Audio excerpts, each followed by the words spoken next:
모든 사람은 그 생애에 대해서 평가를 받게 됩니다. 특히 왕들은 역사를 기록하는 이 자들에 의해서 이 선악간의 평가를 받게 됩니다. 그러므로 역사를 기록하는 이 기록자의 역사적 관점에 따라 평가 기준이 달라지게 됩니다. 구약 이스라엘 역사의 왕들을 기록한 열왕기서는 하나님의 언약에 대한 순종과 불순종으로 왕들을 평가하고 있습니다. 그러나 이스라엘의 역사를 보면 전혀 흠이 없이 완전한 왕은 찾아보기 힘듭니다. 다윗과 같이 경건한 왕의 대표적 인물도 가증한 죄악을 범했습니다. 그래서 왕을 평가하는 결정적인 기준은 자신의 죄를 회개하고 하나님의 경고의 이 말씀에 대한 순종 여부에 달려 있습니다. 여호사밧도 실수를 범했지만 하나님의 경고의 메시지를 받아 순종함으로 복된 자로 기록되고 있습니다. 우리도 이 여호사밧의 신앙을 배우고 여호사밧의 이끌어간 신앙의 자취를 배워서 하나님 앞에서 합당한 성도의 길을 걸어가야 합니다. 오늘 본문에 보면 여호사밧은 25년간 통치했다, 그렇게 말씀하고 있습니다. 41절에서 44절에 이스라엘의 아합 왕 제4년에 아사의 아들 여호사밧이 유다의 왕이 되니 여호사밧이 왕이 될 때에 나이가 35세라. 예루살렘에서 25년 동안 다스리니라. 그의 어머니의 이름은 아수바라 시리의 딸이더라. 여호사밧이 그의 아버지 아사의 모든 길로 행하며 돌이키지 아니하고 여호와 앞에서 정직히 행하였으나 산당은 패하지 아니하였으므로 백성이 아직도 산당에서 제사를 드리며 분향하였더라. 여호사밧이 이스라엘의 왕과 더불어 화평하니라. 아합 왕이 나쁘게 평가된 것과는 대조적으로 남쪽 유다의 여호사밧 왕은 비교적 좋게 평가되었습니다. BC 871년 41년간 유다를 통치하던 이 아사가 죽고 그 아들 여호사밧이 대를 잇게 되었습니다. 여호사밧이란 이름의 의미는 여호와께서 심판하신다라는 뜻입니다.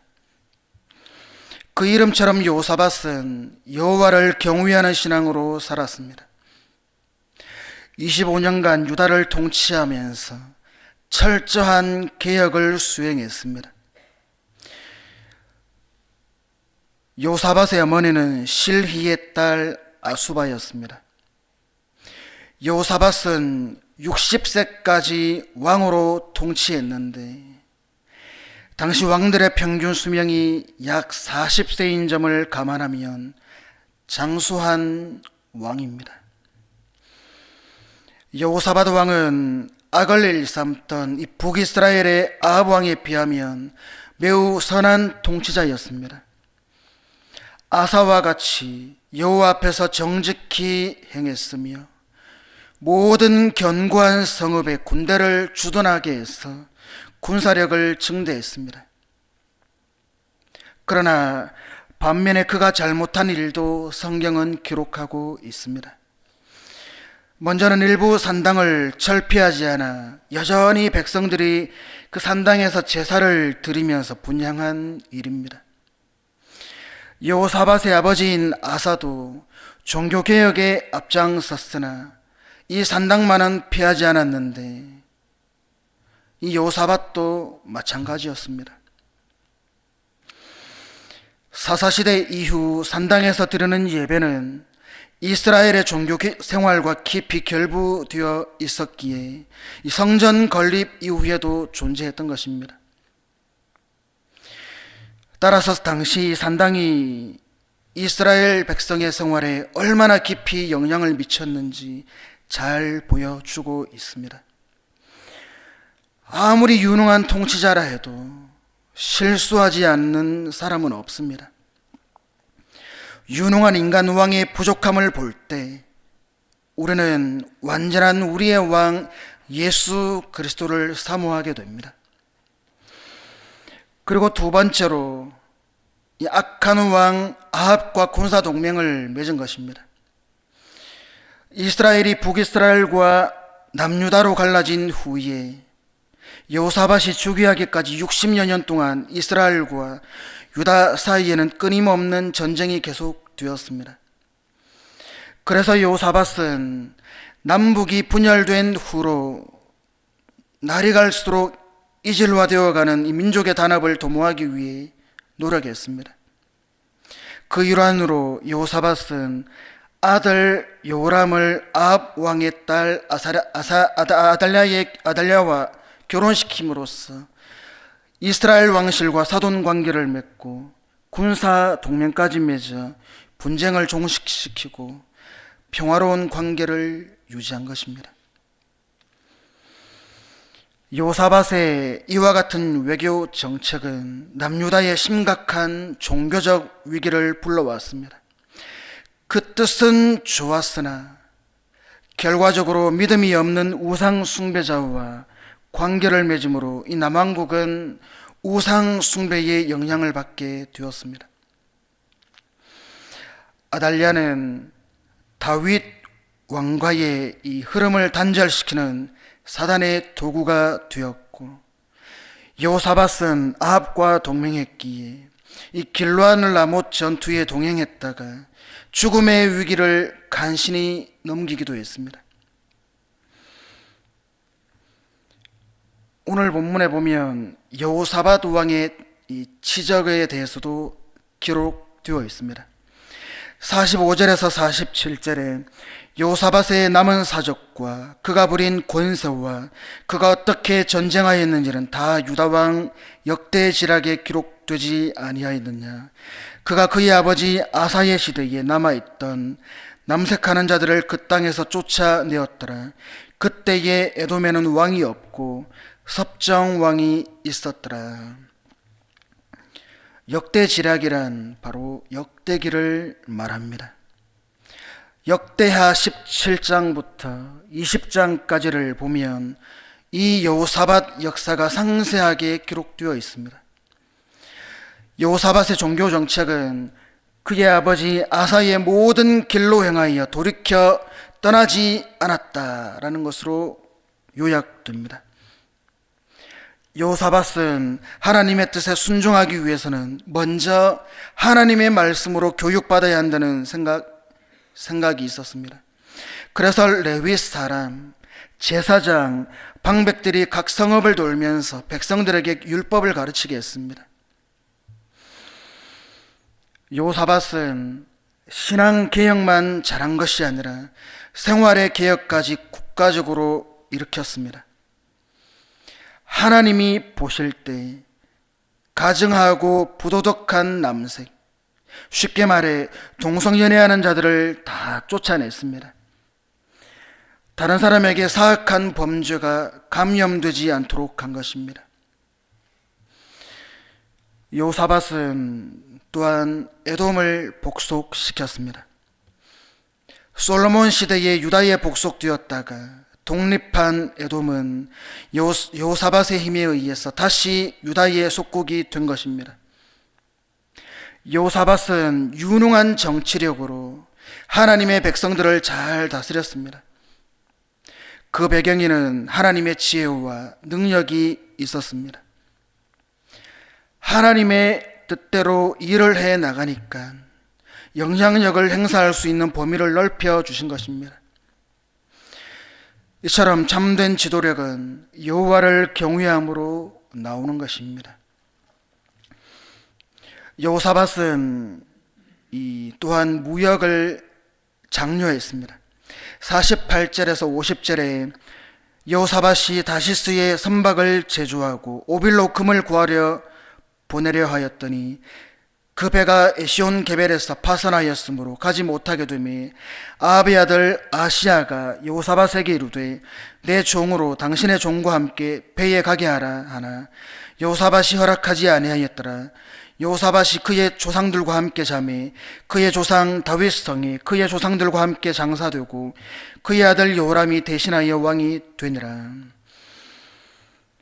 여호사밧은 솔로몬의 번영을 다시 한번 이루기 위해서 이스라엘과 연합해서 무역 활동을 하기로 했습니다. 홍해의 해상 무역은 투로가 중심이고 이스라엘이 참여하는 형식이었습니다. 유다는 이스라엘과 함께 동참을 한 것입니다.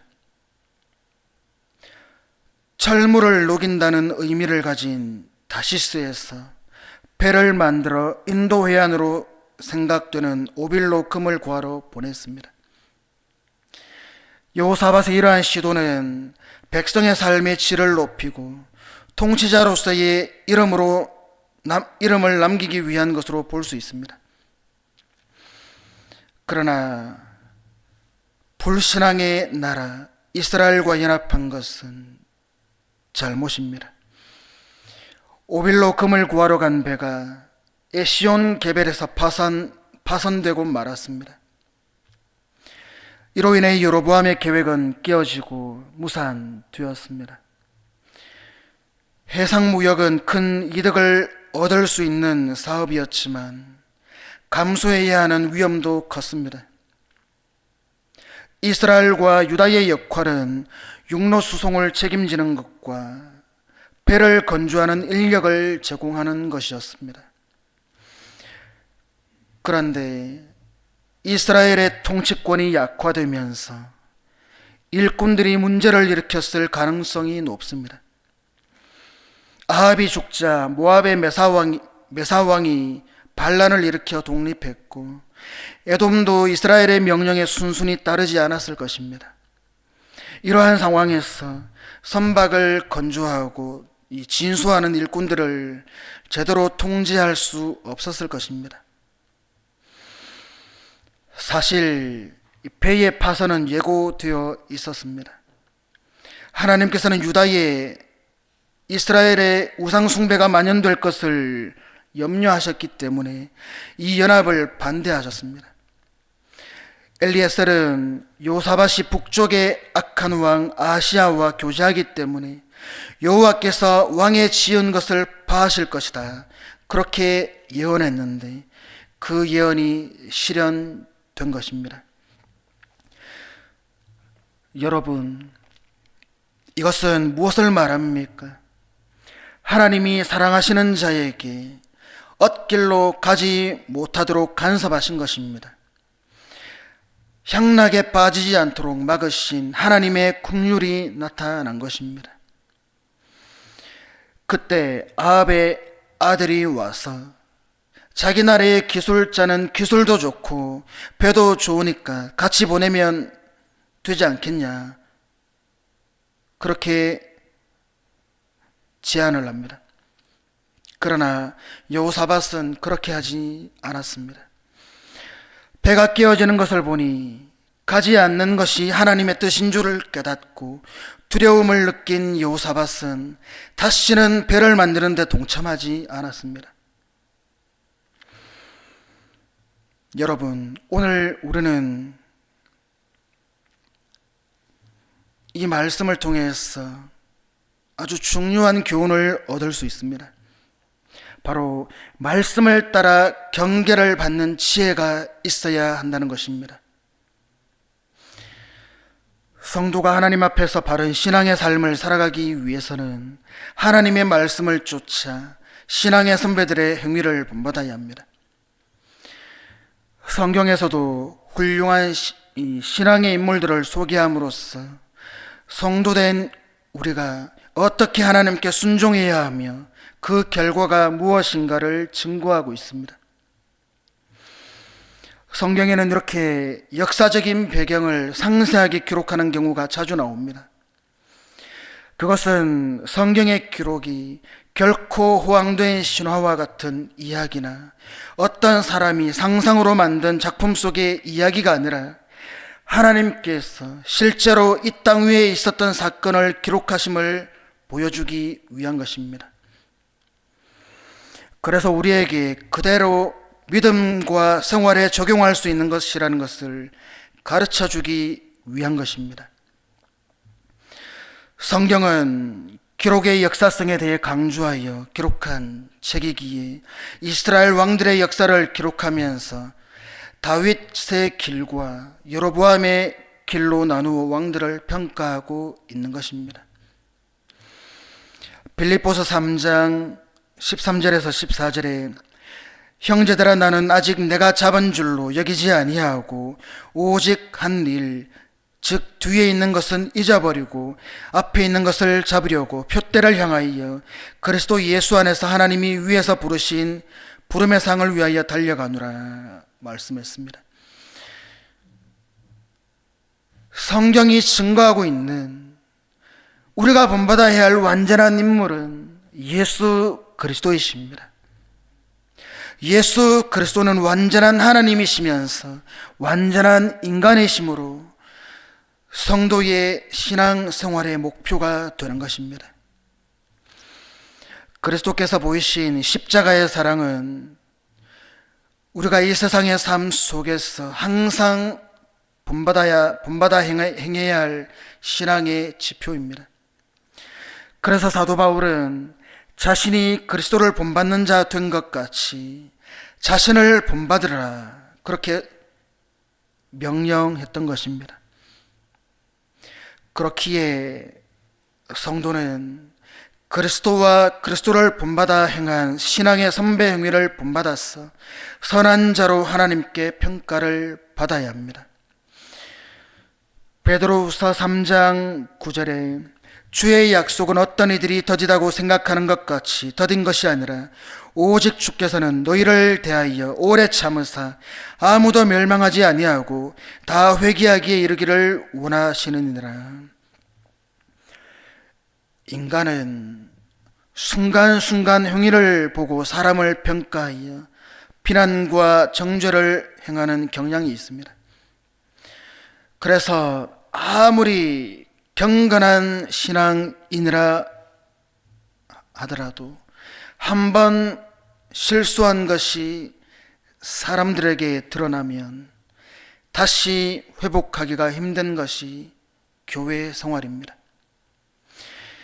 그것은 사람이 다른 사람의 일생을 다 보지 못하고 그 중심을 바로 알 수 없기 때문입니다. 그러나 하나님께서는 순간적으로 사람을 평가하지 않으시고 오랜 시간 동안의 행위를 통해 그 중심을 평가하십니다. 그래서 사람이 보기에 악한 자라도 하나님께서 즉각적으로 심판하지 않으시고 회개하기를 기다리시는 것입니다. 욥기 28장 28절에 또 사람에게 말씀하셨도다. 보라, 주를 경외함이 지혜요 악을 떠남이 명철이니라. 성도가 지녀야 할 영적인 지혜가 많이 있습니다. 그렇지만 그 중에서도 하나님의 경고를 받을 때에 깨닫고 돌이키는 지혜가 필요합니다. 이러한 지혜가 없는 어리석은 자는 하나님의 경고를 무시하고 자신의 고집대로 행하다가 결국엔 하나님의 진노의 심판을 자초하고 마는 것입니다. 요사밧은 배가 파산하는 것을 보고 하나님의 경고임을 깨달았습니다. 마찬가지로 오히려 불행한 일이 우리에게 값진 교훈을 주기도 합니다. 하나님께서는 자기가 사랑하는 자에게 가끔 매를 지심으로 하나님의 뜻을 깨닫게 하십니다. 사람의 잘못된 일을 막으시려는 분은 은혜의 하나님이십니다. 그렇게 하나님의 뜻을 떠난 사람의 일은 성공하는 것이 복이 아니라 실패하는 것이 복입니다. 여호사밧은 무역선의 파선으로 하나님의 섭리를 깨닫고 그분의 뜻대로 살려고 노력했을 것입니다. 이와 같이 고난을 통해서 하나님의 뜻을 배울 줄 아는 사람은 지혜로운 자입니다. 하나님께서는 그 사랑하는 자에게 징계와 고난을 허락하시고 그로 말미암아 단련시키십니다. 그렇기에 성도는 오늘 우리에게 임하는 은혜를 바라보고 삶을 통해 지혜를 배워야 합니다. 여러분, 말씀의 시험을 받는 자와 말씀의 은혜를 받는 자, 이것은 하늘과 땅처럼 아주 큰 차이입니다. 그런데 이런 믿음은 모든 사람의 것이 아닙니다. 오직 택함 받은 자에게 믿음이 주어지는 것입니다. 여러분, 리딩 지저스를 통해 매일 우리가 성경을 읽고 있는데 말씀의 은혜가 되고 있습니까? 그렇다면 택함 받은 증거입니다. 여러분, 마음속에 변치 않는 충성이 있습니까? 이것 또한 택함 받은 증거입니다. 감사하시기를 바랍니다. 깨달음이 있다면, 믿음이 있다면, 충성이 있다면 감사해야 합니다. 이것이 은혜이기 때문입니다.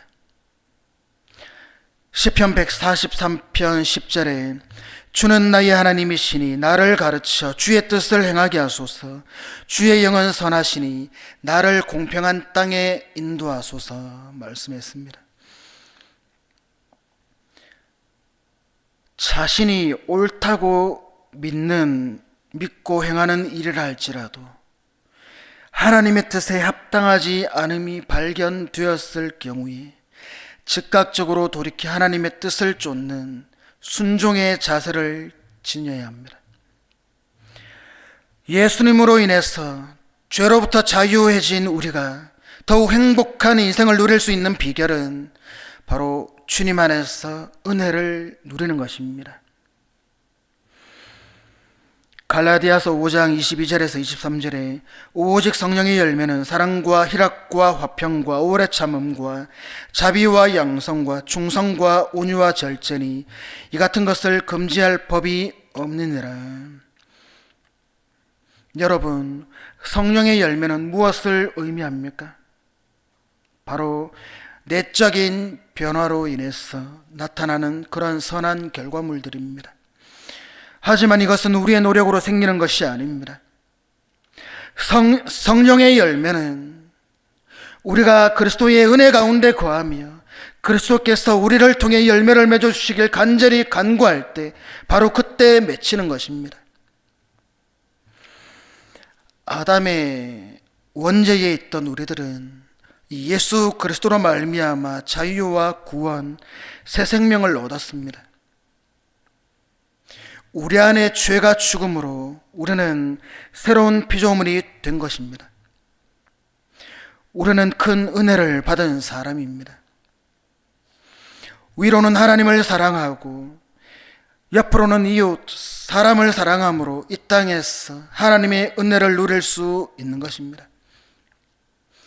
우리의 정체성이 바로 이것입니다. 여호사밧의 생애에 대한 성경의 평가를 통해 우리는 어떻게 거룩하신 하나님을 섬기며 기쁘시게 할 것인가, 그것을 깨닫습니다. 동시대를 산 아합과 여호사밧은 대조적인 삶을 살았습니다. 하나님을 떠나 악을 행한 아합은 비참한 최후를 맞이했고, 여호와 보시기에 올바른 길을 걸은 여호사밧은 축복을 받고 위험에서 구원을 얻었습니다. 하나님을 믿고 그의 말씀대로 순종하는 자가 복된 자임을 증거한 것입니다. 이와 같이 세상 속의 하나님 나라인 교회의 번영도 그 안에서 하나님의 말씀이 얼마나 바르게 선포되고 지켜지는가 하는 것에 달려 있습니다. 하나님은 여호사밧을 정확하게 평가하셨습니다. 잘한 면도 나타내었지만 실책도 역사에 기록하여서 많은 성도들에게 교훈으로 삼게 하셨습니다. 하나님은 우리의 주인이십니다. 언젠가는 우리의 인생도 평가하시고 잘잘못을 따지실 것입니다. 그렇기에 성도된 우리는 그 중심이 하나님께 향해 있고 나의 잘못을 회개할 줄 알 때에 하나님 앞에서 경건한 자로 평가받을 수 있습니다. 말씀의 은혜를 받고 깨닫고 믿음의 사람, 충성된 사람이 되어서 후회 없는 인생을 살아가시기를 바랍니다. 진실한 신앙생활로 요사박과 같이 선한 평가를 받는 모든 성도님들 되시기를 주님의 이름으로 축원드립니다.